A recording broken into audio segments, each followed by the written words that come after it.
ربا تجارتی نفع کو کہتے ہیں، ربا۔ اور اگر ایک آدمی اصل قیمت بتا دے اور دوسرا اعتماد کر لے اور کہے اتنا فائدہ دے گا، اس کو مرابحہ کہتے ہیں۔ اور اگر کہتے ہیں کہ برابر برابر لے لو، اس کو بے تولیہ کہتے ہیں۔ ٹھیک ہے، کا لمبا باب اس سے نکل گیا ہے۔ فما ربحت تجارت، تجارت اور زراعت دو ذریعے ہیں مال کمانے کے۔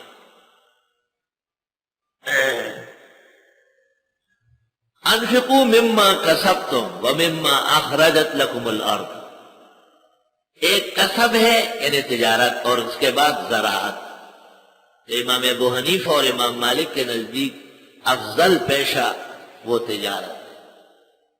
من اراد الدنیا فلیتجر، جو بہت دنیا کمانا چاہے وہ تجارت کر لے۔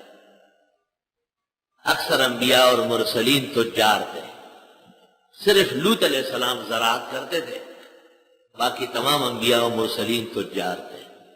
اس لیے کہتے ہیں التاجر الصادق الامین مال انبیاء والصدیقین یوم القیامہ۔ اور اگر تاجر ہے اور خیانت کرتا ہے، تاجر ہے اور جھوٹ بولتا ہے، تو التاجر هو الفاجر، یہی بے ایمان ہے، یہی دین کو دنیا پر بیچنے والا ہے۔ کن اصول کی تجارت ہو، کس ڈھب کی زراعت ہو، امام محمد رحمت اللہ علیہ نے اس موضوع پر کتاب لکھی ہے، اور اس کا نام ہے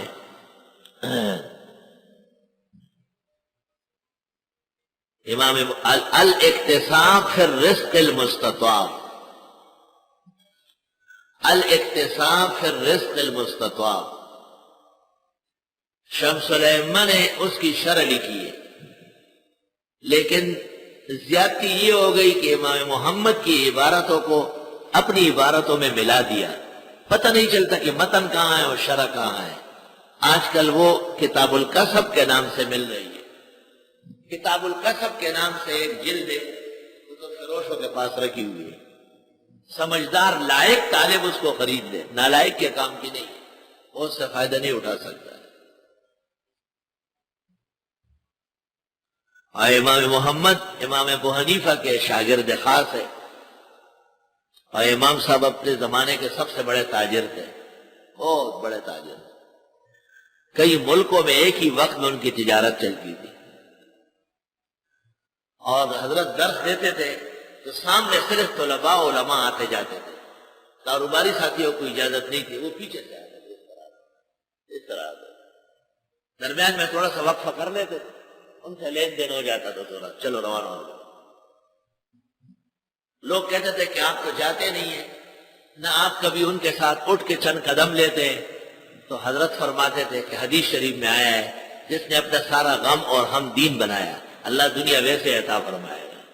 فرمایا یہ تو صرف اللہ نے ایک راستہ بنایا ہے، ورنہ مجھے ایک لمحہ ایک گھڑی سوچنے کا بھی نہیں ہے۔ اللہ تعالیٰ نے امام اعظم کو اس طرح دین میں منہمک فرمایا ہے۔ اور امام صاحب کا مقولہ ہے کہ اللہ تعالیٰ نے مجھے اتنی بڑی دولت دی ہے کہ وقت کا بادشاہ مجھ سے قرض مانگ لیتا ہے، لیکن دین پر متوجہ اتنے زیادہ تھے کہ ما رؤی فی السوق ولا فی الدکاکین، کبھی بھی امام صاحب بازار میں یا دکانوں میں نہیں دیکھے گئے۔ ہمیشہ فرماتے تھے کہ عالم لوگ بازار کے لیے اور تجارت کے لیے افراد رکھے، خود یہ کام نہ کیا کرے۔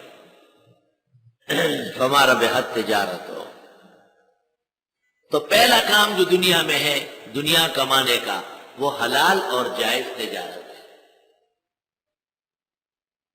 جب تجارت نہ ہو یا اس کے اسباب نہ ہو تو پھر زراعت ہے، کھیتی باڑی ہے، بیج بونا ہے، فصلیں اگانی ہے، اس میں مشقت بہت ہے، فائدہ کم ہے۔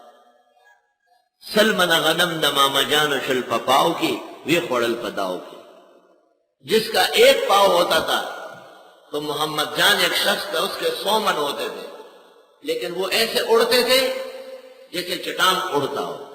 بے برکتی زراعت میں بہت زیادہ ہے، اور مضارع ناشکر بہت ہوتا ہے، اس لیے قرآن کریم میں مضارع کو کفار کہا گیا ہے۔